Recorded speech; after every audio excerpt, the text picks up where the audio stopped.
Awesome, Zara. Welcome to the Empower Sounds podcast. Can you please start by introducing yourself? Thank you, Mahika. So I am Zara Hiriji. I am a Registered Associate Nutritionist and a health coach. I am the founder of Flourish with Zara, where I help people, mostly women, create sustainable health changes and reach their goals in a sustainable and long-term way and evidence-based way. Um, yeah, that's me. That's awesome, Zara. And before we dive into your journey, can you tell us a little bit more about what inspired you to get into nutrition? So I grew up in Madagascar, and as a lot of teenagers experience, I think this is a period of like changes when it comes to your body, when it comes to your habits. You're finding more about yourself and just who you want to be, etc. And I think at that time, I didn't accept that my body was changing as a teenager, especially as a woman. And so I try to restrict and I try to like prevent all of these things from changing. So I really went to like the extremes. I stopped eating, developed an eating disorder. And at the time, because I was in Madagascar, I didn't necessarily get the support that I needed. I am from an Indian family, so I know they were trying to do their best at the time. I think we both understand that mental health is not necessarily the most encouraged topic when it comes to brown families. So for me, it was really like, oh, eating disorders are the thing, like just eat and that's fine. But I knew I was really struggling. Then I went from anorexia to bulimia, and eventually I got better, I guess. And I really wanted to study nutrition and make it my mission to help people not get into the cycles, because I feel like at the time I felt really alone, and I just needed that person, and I feel like now I want to be that person who really brings the real information, the evidence-based information, not going into like the extremes of like, you hear everything nowadays, like cutting carbs and having to do like a fast for 7 days and like a detox and a juice cleanse, and I think I fell into all of these traps, and I just don't want people to do that anymore, and I'm here to bring the education. Um, to empower people to make changes without sacrificing their lives or like what they actually enjoy eating or whatever, just including them in their lives and coming from a place of self-love and not really self-hate. That's beautiful. And when I first met you, I found it really striking because in my brain, nutrition came with the stigma of weight loss. And so when you said you were a nutritionist, I was like, okay, interesting.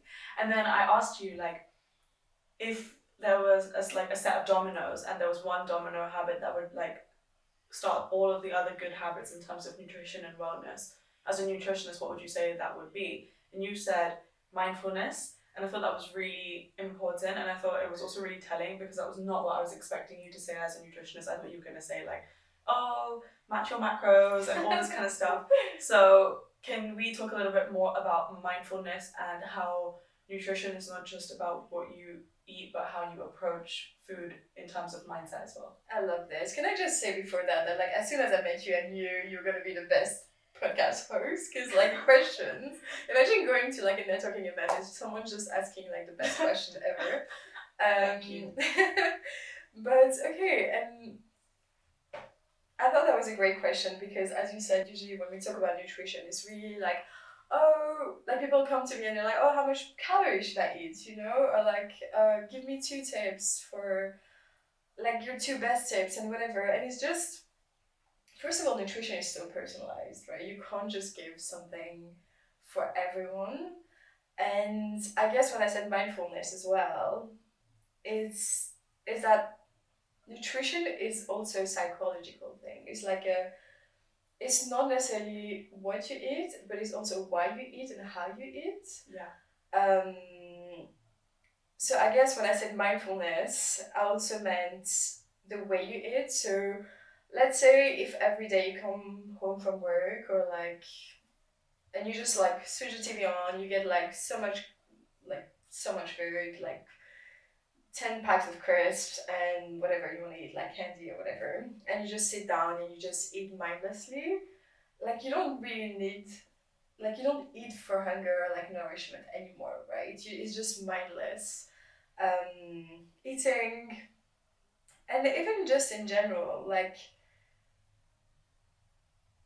your mindset around nutrition counts so much.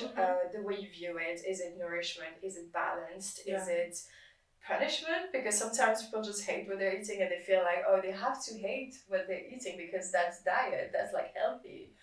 The mindset around it is so interesting. When you love what you do, when you enjoy what you eat, when you understand that you're nourishing your body and you're so grateful for yourself and you love yourself so much that you want to nourish yourself and not hate yourself and punish yourself and restrict yourself. I think like the mindset around it is like the most important thing, because someone who loves themselves so much is not gonna put like a lot of crap in their body. Sorry for like No. I don't know, I realize to swear. No, you're okay. But they're also not gonna beat themselves up if they go out once or twice a week and like have a burger or whatever. You know, it's that balance of like really understanding why you eat the way you eat, and it has to come from a place of I respect myself enough and I love myself enough to do these things. That's really interesting, and I love that. And also, I want to ask about, so you said it's about being mindful about what you consume, but I think to be mindful, you need to have knowledge about what you're actually eating, and there is so much noise in the world, on the internet, about eat this, don't eat this is healthy, this is fatty, this is bad.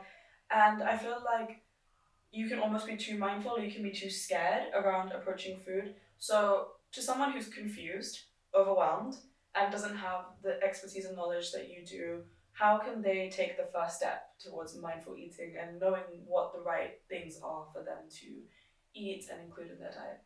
Absolutely, you're totally right. There's so much confusion everywhere.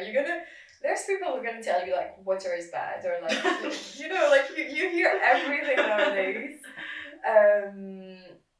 But again, I'm gonna go back to what I said earlier: is that nutrition is so personalized that even something like spinach, for example, it could be good for you and I, but it could be bad for someone who has like kidney stones, let's say. Really? Yeah. There's like so many different foods. For example, I suffer from IBS, and for me, onions and garlic are not the ideal foods. Whereas for someone else, they could bring other benefits, But it's just so personalized that it's hard to like tell everyone, oh, do exactly this. But there's obviously like general recommendations that we can talk about.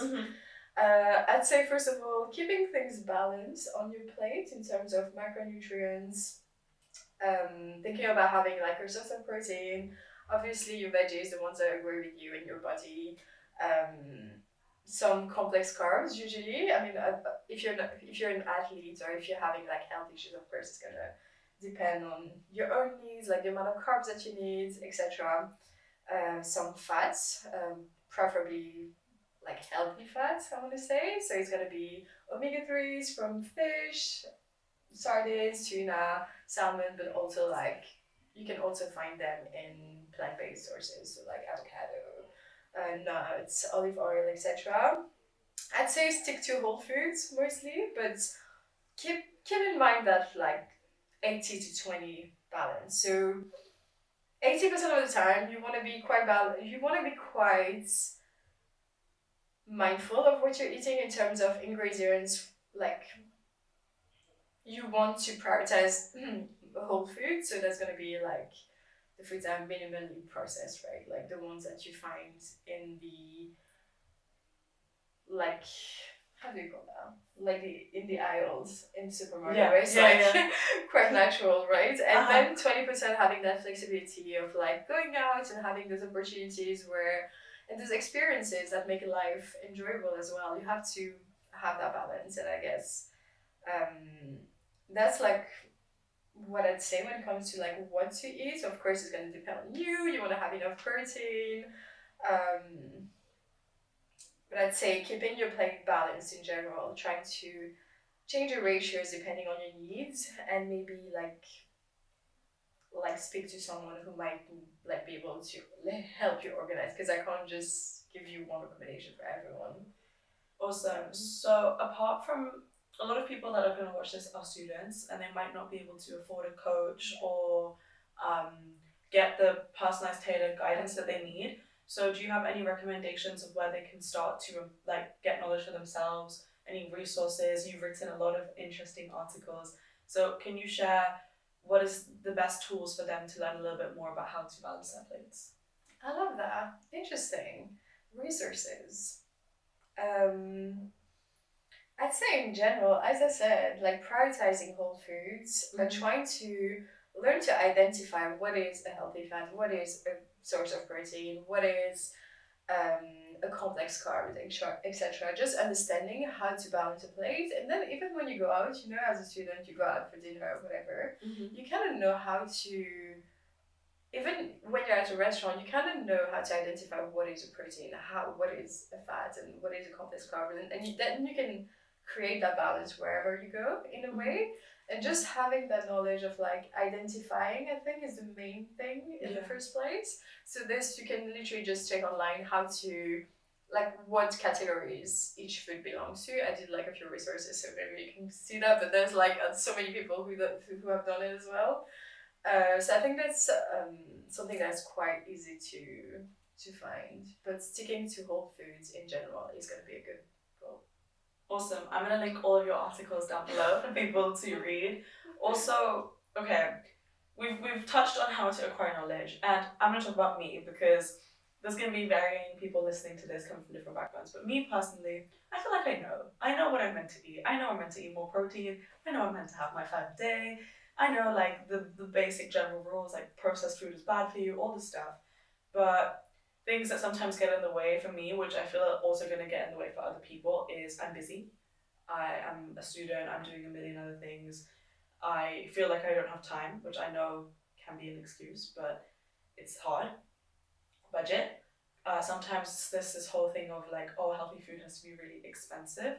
And also there's this element of, like you said, socializing, where food and drinks and all this kind of stuff is so tied into social life that you feel like there's FOMO if you don't do that. And yeah, okay, you can order healthier options in a restaurant and all this kind of stuff. But how do you reconcile with those 3 big barriers into accessing good nutrition habits? I think this is the best question ever, because this is like the most relevant issue when it comes to eating healthy. Like, it's January right now, and I'm sure like most people who set eating healthy as an intention for the beginning of the year are already kind of struggling, giving up right now. And the reason why is because, as you said, we have a lot of information. Most people know they have to eat their veggies. They have to. Everyone knows what they have to do, really. We're just trying to find a quick fix or like a pill or whatever, because deep down we know what we need to do, and we just can't do it. And that's where behavior change comes into place. I think that's why like we need to actually create habits and make it work for our lives, because even if you start the best diet on earth and have the best information on earth about like the best food and the ideal diet, which just probably doesn't exist, and it doesn't fit into your lifestyle, you're never gonna stick to it, and you're never gonna see any results, because you're gonna give up, because it's not enjoyable, because it's not sustainable. And that's the whole thing around like sustainable eating, right? Is really making it fit with your lifestyle. So as you said, students, we spoke about time. And I think time, like whether it's students or even like people in general who have a family, who working like a 9 to 5 and go home, go to the gym, and then like they have to prep a meal, etc. I think I'd say the first thing is, actually I was gonna say preparation, but I want to say enjoyment. That's cool. I like that. Because if you hate what you're doing, you're never gonna want to do it. If you hate what you're eating, you're never gonna want to eat it. So I'd say like really focus on having foods that you enjoy, that you genuinely enjoy and look forward to.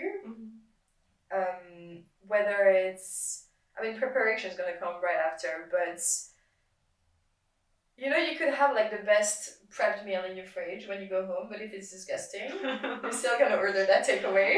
Like, you're gonna go home and see that spinach, that boiled spinach, and you're gonna be like, never mind. Like, I'm just gonna have that takeaway. Yeah. So I'd say make sure what you're eating you actually enjoy. If you go to McDonald's and have a salad with nothing on it and Like, it's just not gonna work out. So whether it's your exercise regime or whatever, you have to enjoy what you're doing, because that's gonna make you want to continue as well. It's gonna give you that dopamine that makes you want to continue. Yeah. I'm not saying it has to be like a Michelin star meal, but just something that gives you some sort of pleasure and not that you hate, you know. Then I'd say preparation. So this is gonna vary, like, depending on each person. Like, some people love to meal prep and do their batch cooking on Sunday and do it like for the whole week, and then put everything in boxes in the fridge and stuff, which is amazing, which works for a lot of people. So I'd say preparation is a big thing. I know a lot of students, they spend like time at home as well. So just having like prepped ingredients is a really cool thing. I think like cans of tuna, get cans of sardines, and like all of those. Are you vegetarian? You said you're pescatarian, right? Yeah, we're gonna come to that and Okay, the whole cool. protein dilemma Cool, in a cool. second as well.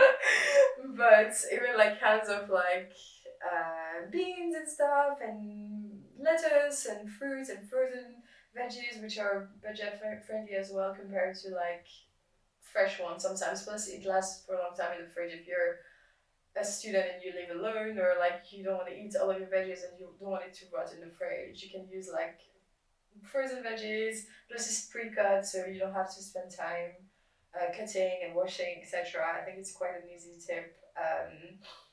I think keeping those really quick ingredients like sardines, tuna, like those really eggs, you know, like making scrambled eggs takes 2 seconds with like some cheese and spinach or whatever. And also, Zara has an amazing resource. It's a 70-page workbook where you can work through all of your goals and everything. And again, we'll come back to that in a bit.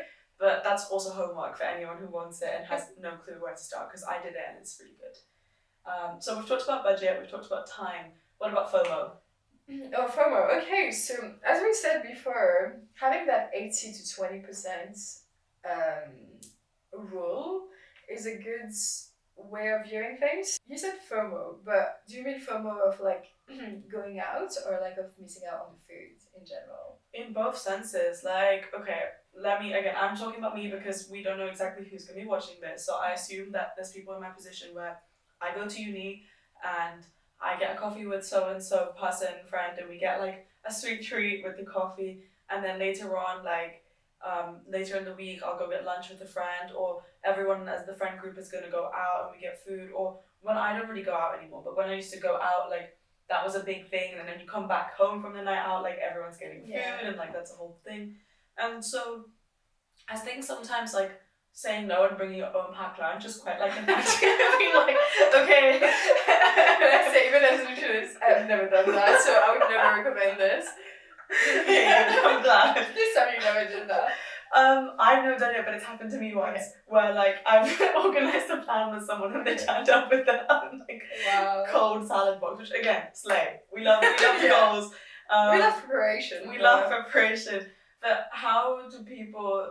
I get the whole 80-20, and when you can go out sometimes, but there's phases of your life that you're busier and you're more social, like, and you might be engaging with groups of people on a regular basis. And you want to be in the group, right? You don't want to be excluded because you're not going to the things, and if you don't go to things, no one wants to be your friend and everything. So how can people either shift like socializing around food to something else, or how can they make that work for them? I love that. So we can take, let's say, Christmas, New Year, the festive season as an example. Mm-hmm. Or like any other busy season, like you said, when you have to socialize, etc. In a day, how many times do you eat in a day? In general, like 3, 4. Okay, let's say you have 3 meals and a snack. Okay, so we're gonna say it's like four meals in a day. That's, let me do my math, 28 meals in a week. Out of these 28 meals, let's say you eat out like once every day. It's like just 7 meals, right? Whoa, yeah. So you have 21 meals that you can control, first of all. So you can already make those meals balanced. So everything that you can control, or that you can actually plan, you can do it. It's not an excuse to throw everything away and just say, oh, whatever, I'm going out and I can just like do whatever I want now and I'm gonna get back to it on Monday, right? you still have control over certain things, and there's still things that you can plan, there's still things that you can prep. I'm not saying being stressed out, and of course it happens to everyone to be busy, but when you have a choice of like getting a takeaway or making like a quick scrambled eggs at home, you can still take that option. And then for the meals where you're out, if you've been balanced during the day, I think that's really when you have to be honest with yourself with that 80-20 kind of situation. You have to think about, first of all, like when you go out, it's absolutely fine to enjoy. Let's say you're going out, have a pizza, or like you said, going to a party or having going to a party and like being able to eat the food. In that case, I wouldn't necessarily say, "Oh, bring your Tupperware with your cold salad," but you have to be honest with yourself in terms of like what you why you're here. So if you're going out with your friends to have a pizza, if you really want to have the pizza, you should have the pizza. And that's part of the 2080, you know? Like, if you really enjoy it, if you really go to your favorite dessert place, like, you're not going to want to restrict yourself because you're going for the food as well.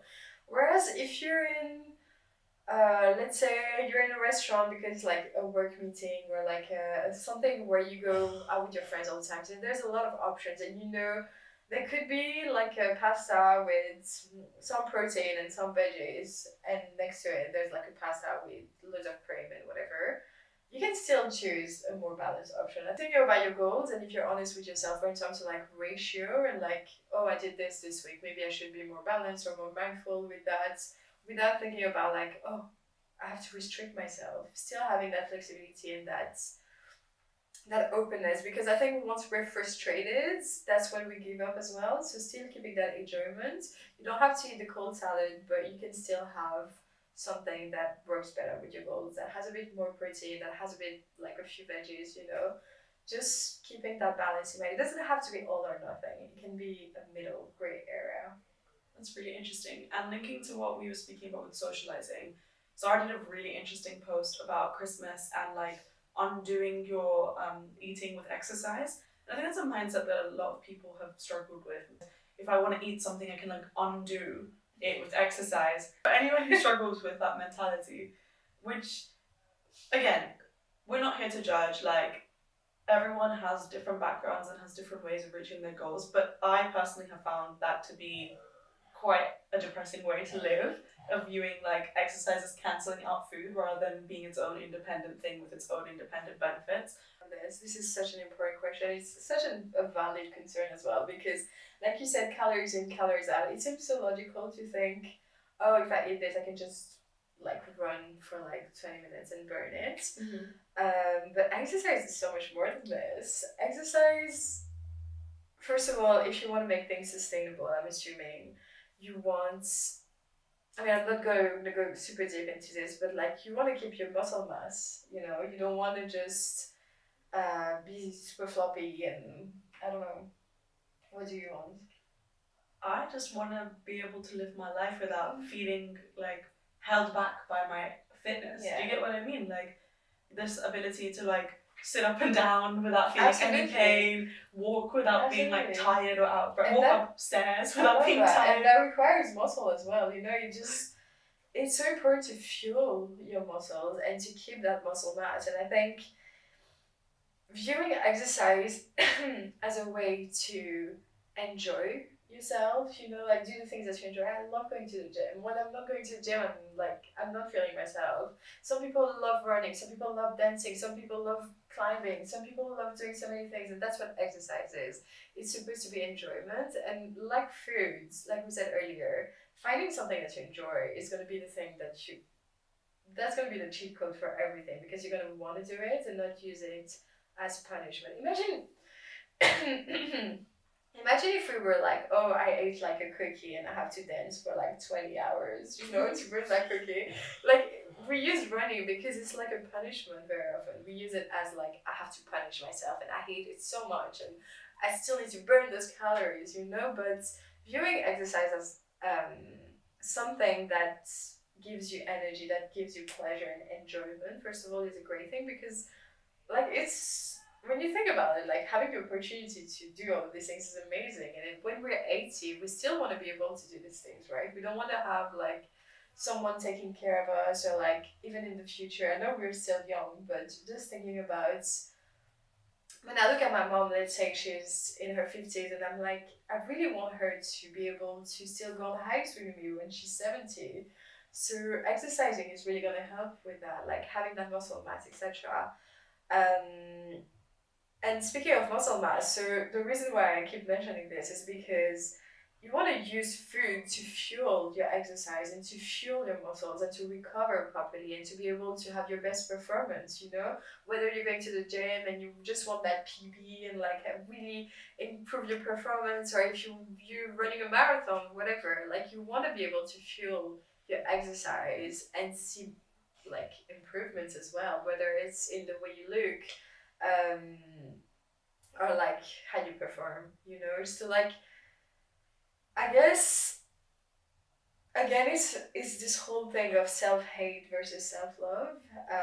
It's still like I love myself so much and I respect myself so much that I'm gonna go from place of, oh, I'm grateful for my body, it can work, like I have to take care of it, I have to move it because I know it's going to benefit from it, and plus I enjoy what I'm doing, which is it's amazing because I get to socialize as well. Maybe I have like a dance club, or um, like at the gym, I have friends, I can make friends. It's a very social thing, right? Like exercise is amazing. And when you go to work, I know that like at the end of the day, when I've been on the laptop all day, even if for students who are studying, and I go for a walk in nature, it's like the best feeling ever. Yeah.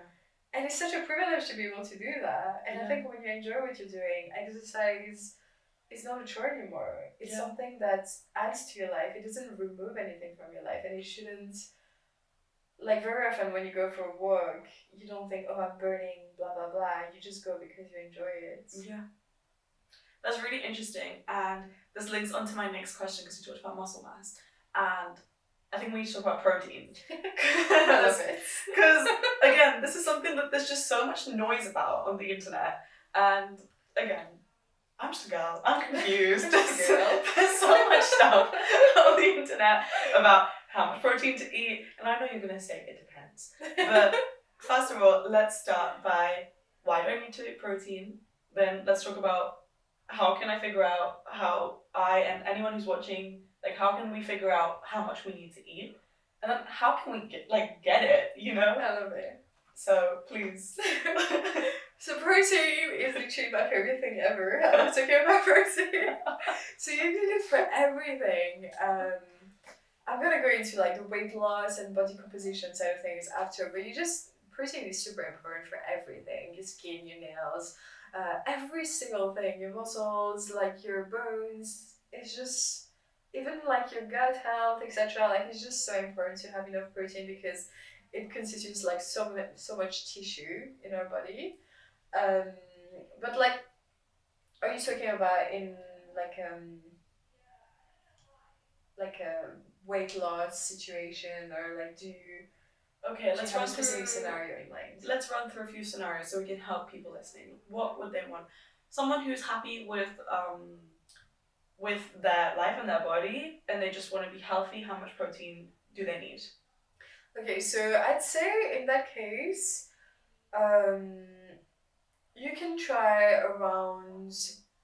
What again? It's gonna depend. Okay, I don't want to give any like health and disclaimer. Yes, I'm giving a disclaimer. If you have any condition, it's really important to speak to a GP before that, especially before taking any supplements or anything like that. But I'd say in general, 1.5 grams per kilogram of body weight if you're not super active. Maybe you just want to be healthy, be able to control your blood sugar levels in a way. But I'd say like don't think about the numbers. There's no such thing as like, especially if you're not trying to like be an athlete or whatever, I'd say really try to make protein a quarter to a third of your plate every time you eat. So like when you have breakfast, have like a quarter or a third of your plate as your source of protein. You know? And you don't have to think about like the 1.5 or whatever, but you don't have to track anything. You just have to make sure it constitutes like a portion of your plate. And as I said, when you're going out, just being able to identify what is a protein, what is blah blah blah. You know, you take some Greek yogurt and you add your other foods, or like your chicken is here on your plate, or your tuna on your salad. Like just knowing how to identify where is your protein. Is there enough protein on my plate? Does it constitute at least a quarter of my meal? Awesome. And would you say the same applies for people who are watching who have fitness goals and are the gym girlies who want to grow an ass or want to grow like muscle? If you're wanting to grow muscle, do you need more protein, and how much more would you need to add? Absolutely. So, in that case, it wouldn't just be protein, right? I think we had a conversation before, but it's important to have enough calories as well. If you're trying to grow muscle, there's a way to do both losing fat and growing muscle as well. But I'd say making sure you're eating enough, at least in terms of calories, is going to be important. And then in terms of protein, again, following similar guidelines could work. Maybe increasing the amount of protein on your plate, but then I'd say go up to 1.8 to 2 grams per kilogram. So let's say if I weigh, that's not my real weight, but I'd say if I weigh 50 kilos and I want to grow muscle and I go to the gym 6 times a week and I'm having enough calories, I would want about 2 grams per kilograms. So if I weigh 50 kilos, I'm going to want 100 grams of protein per day. Okay. And remember that 100 grams of protein is not 100 grams of eggs. It's not 100 grams of chicken, because like the eggs have other things inside. Like they have fat, the chicken has water as well. Like it's not like that. You really have to look at the label behind and see like the amount of protein in each ingredient in your yogurt, etc. And like try to add to like a number like 100 grams, for example. And you can use tools like MyFitnessPal to do so. Nice. And what about my vegetarian girlies? Because you said chicken and eggs, and in some cultures, eggs are not considered vegetarian as well. I grew up Indian, and like I'm saying this as if I'm not so Indian. I'm Indian, and growing up we were always told like lentils are a good source of protein. But when I last spoke to you, you were like, no go. Like, so I feel lied to, and also that leads to my question of what about the people who are viewing this who are vegetarian and they can't turn to meat or eggs, or vegan people who are watching who can't turn to dairy in the same way. You did a very interesting article on protein powders and the effect on women, but can you also share, like, as well as protein powders, like what else can they do? Absolutely. So lentils, it is a source of protein, but I wouldn't say it's the best source of protein, especially if you want to grow muscle, or like you go to the gym and you need that protein to recover, or you really want to increase your protein. I wouldn't certainly go to lentils. Because it's also a source of carbs, and I'd say I consider it more a source of carbs than a source of protein.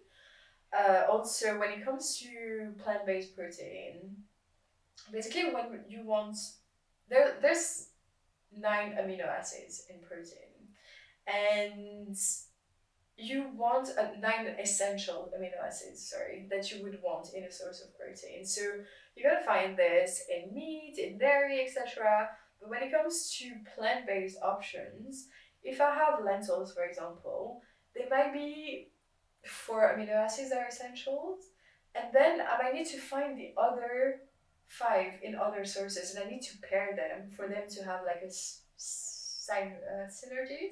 Yes. Okay, I wasn't sure how to pronounce that. This synergy Yes. effect. So you would For them need to to work, pair. basically. Exactly. Thank you. That's so much better. Like I was trying to sound smart, but like this is amazing. For them, you have to pair them for them to work. But yeah, so that's like for plant-based options like lentils. You might need to pair them with like nuts or like rice to be able to have those 9 essential amino acids. Mm-hmm. But I'd say one source of plant-based protein that has all of the 9s is going to be soy. So like things like tofu or like tempeh. I'm pretty sure seitan has the 9 amino acids. I think it's made from wheat. Mm-hmm. But if you're a vegetarian, if you don't eat eggs, dairy is a great source of protein. You know, like when you have whey protein, it's basically just, you know, the yogurt. There's like water floating on the yogurt. That's basically what whey is. You just extract the protein from that. So dairy is amazing. Paneer, cheese, halloumi, Greek yogurt is like my favorite sort of protein. There's some there's so many ways to get your protein, even as a vegetarian person.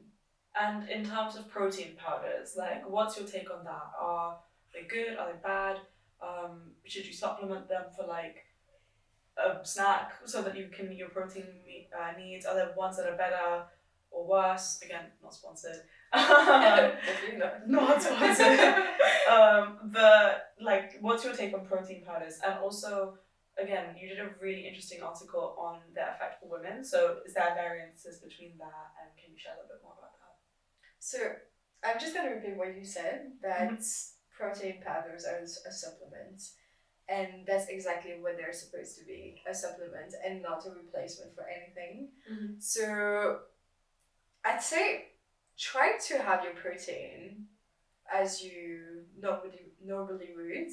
Try to make protein like a good proportion of your meals.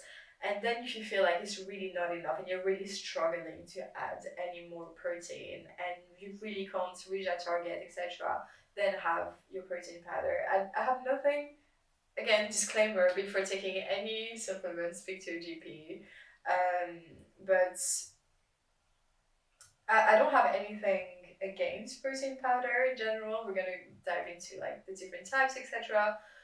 But even as a nutritionist, if I have like a really, really busy day and like I know I'm gonna have dinner with my friends and I'm getting out of the gym, I'm probably gonna have a protein shake just to make sure I have my protein, especially if we're going out for pizza or whatever and I know I'm not gonna get any protein. Then it's really like kind of an emergency kind of thing as well. Sometimes when you're traveling and you don't know what's gonna happen, you can just have like your protein powder in your bag.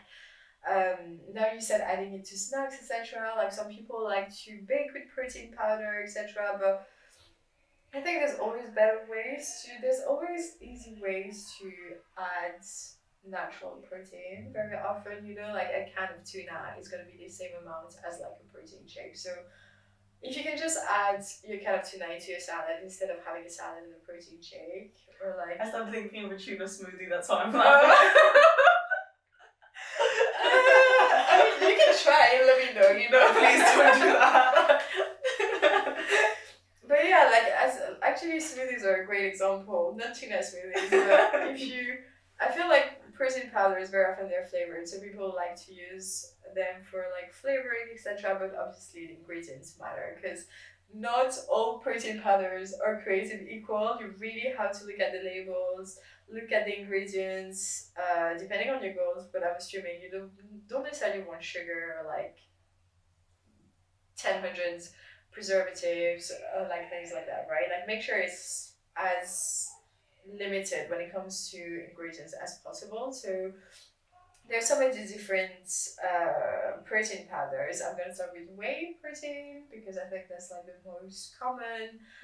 So it's made from dairy and it has like all of the amino acids that you may want. So maybe not suitable for vegans. You don't want something with sugar, ideally. I mean, unless you really want that recovery and stuff, you want to replenish your sugar in your muscles after the gym. Maybe some people might benefit from it, but I'd say like try to find an unflavored version as well. Some have artificial sweeteners, like sucralose, which is fine in moderation. By the way, like everything is fine in moderation, but these might make you crave sweet things in the long term. So make sure you don't rely on them all the time as like a sugar replacement. Then you have other sources like plant-based protein, so like pea protein is a decent option as well. You have hemp protein, but the thing that I find with this is that like it can be quite high in fiber as well, and sometimes for people with IBS or even people who have like a bit delicate digestive systems, it's a lot. So try to experiment and see how you feel and see how it works for you. There's so many different ways of using protein powder because like there's different types, and when you look at, let's say, collagen, like that's for people who wanna like improve their gut health, or wanna improve their, like, have better nails and better skin and better hair. Some people are gonna use casein, and that's people, they're gonna have it before bed so that they have like a long release of protein in the evening. And some people are gonna have whey protein, and there's different types of whey protein as well. Like there's like isolate and like concentrate, etc.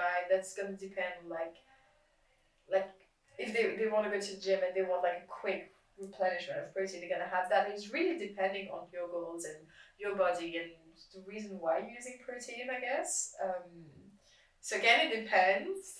I love that sentence apparently, but there's so many different ways and different reasons why, like, you could use protein powder. And I think identifying what your reason is going to be important before taking them. Awesome. And in terms of supplements, can we also talk a little bit about creatine? Because I still don't understand what it is, and I'm sure a lot of people are confused. Like, should they take it? Should they do the loading phase? Like, how much should they take? There's a lot of literature about how men and women should take different amounts and how that varies. So again, like, what's your take as a nutritionist on creatine?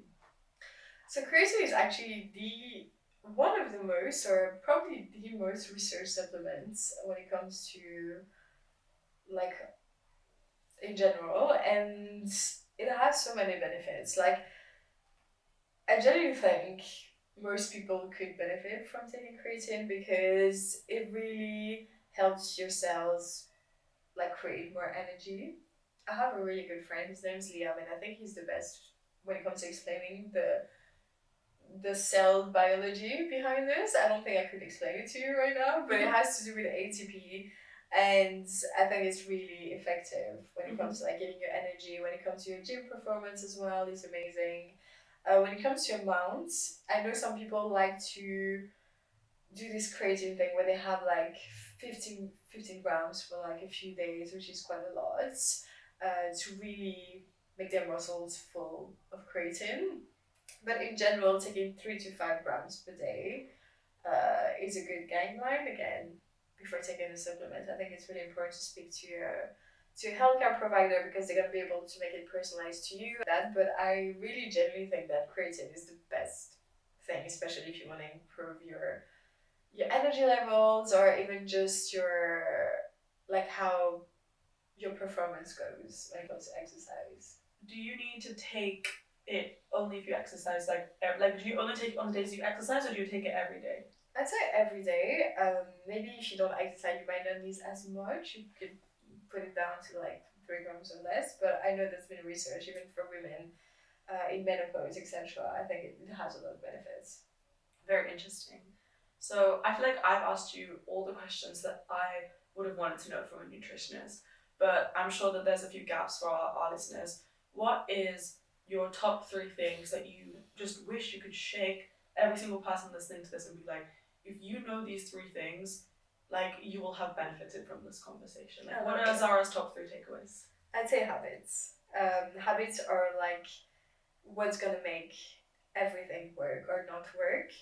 So you're not gonna go from doing something to doing nothing to doing everything. It's gonna be slow, and you have to create those habits, and it takes time, and it goes slow, and it's very, like, you can't go from one extreme to the other, and even if you try, it's gonna be really, really hard. So creating habits, creating really small systems, even if you start by going for a walk for 10 minutes at the end of the day, and then later on you end up walking for 40 minutes a day, or if you add like one piece of veggie every day, and then the week after you add 2, and the week after you add 3, and the week after you add 4, and the week after you add 5, after 5 weeks, you're probably going to start having your 5s a day. It doesn't go from one to everything, and I think that's when people struggle because we're so motivated and we're like, oh, I want to do this and do that. So I'd say that's like a big thing. Learning to build habits. Atomic Habits by James Clear is like a bible. It has so many amazing tips, and I really recommend everyone read it. Have you read it? I'm sure you have.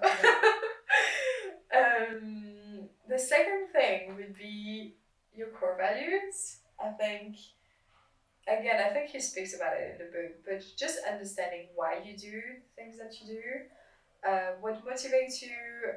I think at the beginning of my journey, the things, my my values were not aligning with my behavior.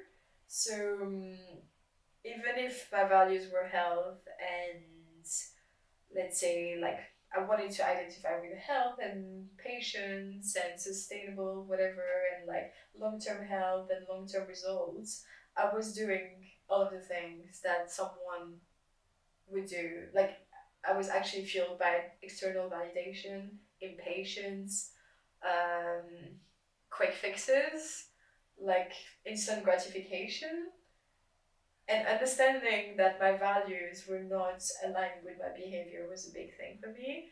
And you really have to understand like why you do the things you do. So if you, an exercise that I do with my clients is asking why. So if they're telling me something like, oh, I want to lose weight, I'm gonna ask why.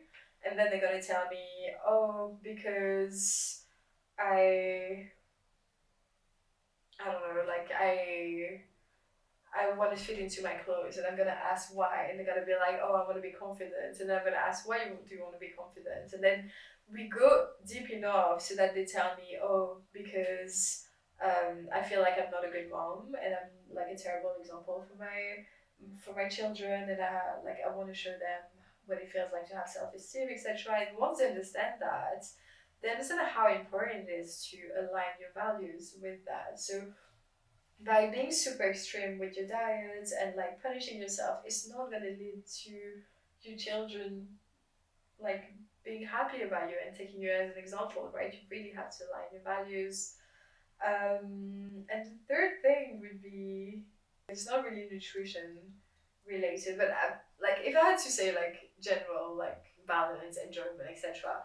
But I want to say embody the person that you want to be, like really become that person who make it your identity to kind of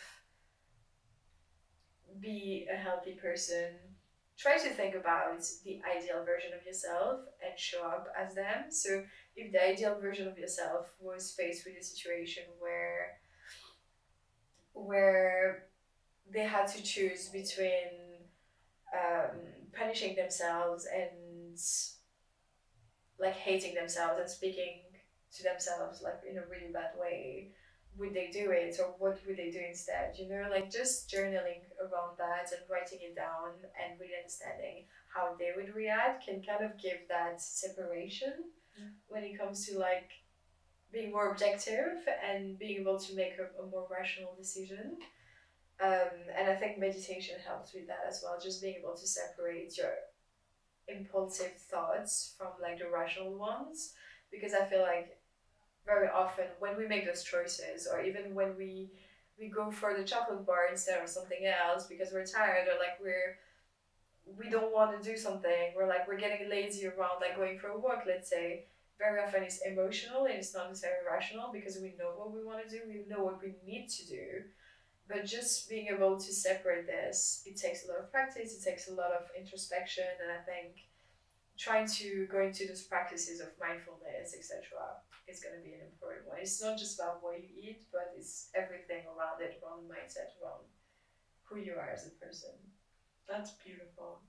And you've shared so much of your knowledge and wisdom today, but you have so many other resources as well. So, like I mentioned, Zara has a really cool workbook. And can you tell us a little bit more about all the other things that you offer so people who have loved all your insights can connect and work with you? I love that. So as Mahika said, I have a workbook that I created. Was it? I think 2 years ago. Last year, 2 years ago. So it's 70 pages. It's literally what I go through with my clients during the first consultation. So it's quite deep, and I'm sure if you do it, you're gonna find out so much about yourself, about your goals. It helps you set those smart goals. So like you actually know where you're going. It helps you create that alter ego that we spoke about, that person who's really gonna make the right choices. It helps you identify the planning, the habit tracking, kind of everything that we mentioned really, like being able to plan like different meals, break down the habits in different systems, etc. I'm sure like once you download it, you're gonna know. But otherwise, you can follow me on Instagram, Flourish with Zara. I have a website as well. I am present on LinkedIn as well. In terms of what I offer right now, I feel like I'm quite posing when it comes to coaching one-on-ones because I really want to focus on the group coaching kind of thing. So I'm building a course, and hopefully once it's released, I will share it with you on Instagram. But yeah, lots of exciting things coming, lots of events. Awesome. So I'm excited. That's amazing. And I always like to end this podcast with the theme of gratitude. So can you share with us what you're grateful for today? Oh my god, I love this. First of all, I have goosebumps actually because I'm thinking about it. I'm grateful for you. I'm grateful for meeting you. I'm grateful for like obviously meeting you, being here. I think it's like I'm just like the way we met. We're just tell them the story. The universe. Should we? Do we still have time? We have time. Okay, cool. So basically, I'm going. It's like was it like a Monday night? It's a Monday evening. I finish work and I have to go at the end of the world in Borough, which is like an hour away from my place. And it's rush hour. I get off work and I'm like, I booked this event, but like I'm super lazy and I just want to like go home. So I'm in front of the laptop all day. I go in the tube. And I spent like this whole time in rush hour with everyone standing, like the tube was packed, like a really bad vibe basically. And I get to Borough like an hour later, and you know when you exit the station, there's like a lift that brings you upstairs. So I'm in the lift, and like we can barely fit, like no one can, like it's so packed that we're literally like so close to the door. Yeah, and there's this girl in front of me who's I'm usually in my head, by the way, like especially on the tube, I'm always like reading a book or like I'm just daydreaming, and I look at her and she seems so cool, you know, and I just look at her and I'm trying to imagine what her life is like. And I'm like, oh, maybe she's getting out of work right now, and she was kind of daydreaming. She was looking at the ceiling and she was doing her thing, and she was so like she was dressed so nicely and stuff, and I was like, oh, maybe she's a model, maybe she's like a corporate girl, and I was trying to imagine her life. And actually I forgot to mention something. That girl was rushing into the lift. Yeah, she was rushing. She was running, and I dropped my book.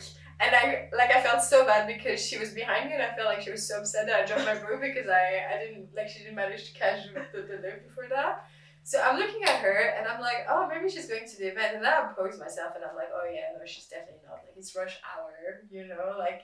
What are the odds of her going to the event? Can I just jump in? Yeah. So from my side, I'm not going to go to this event first of all. So this is your reminder that when you are like on the fence of whether you should go and leave your house, even though it's warm and comfy and everything, or go out of your comfort zone, try something new, because you might meet one of your new favorite people. Second, I was in a rush because I sometimes struggle with time management. I was a bit late and I was so stressed about getting there late and not being able to get in. And I had my noise cancelling headphones. I was in my own universe, and Zara dropped her book in front of me, and I literally didn't even see her face. I just like saw the book and I picked it up and gave it to her, and I was like I was running. So I go to this event and I didn't know anyone here. I was feeling really out of my depth. I was like, oh, it's time to go home. And then Zara comes up to me and she's like, you're Tube Girl. And I was like, no, Tube Girl's a different brown girl. and she's like, no, we met on the tube. And I was like, what are you talking about? Honestly.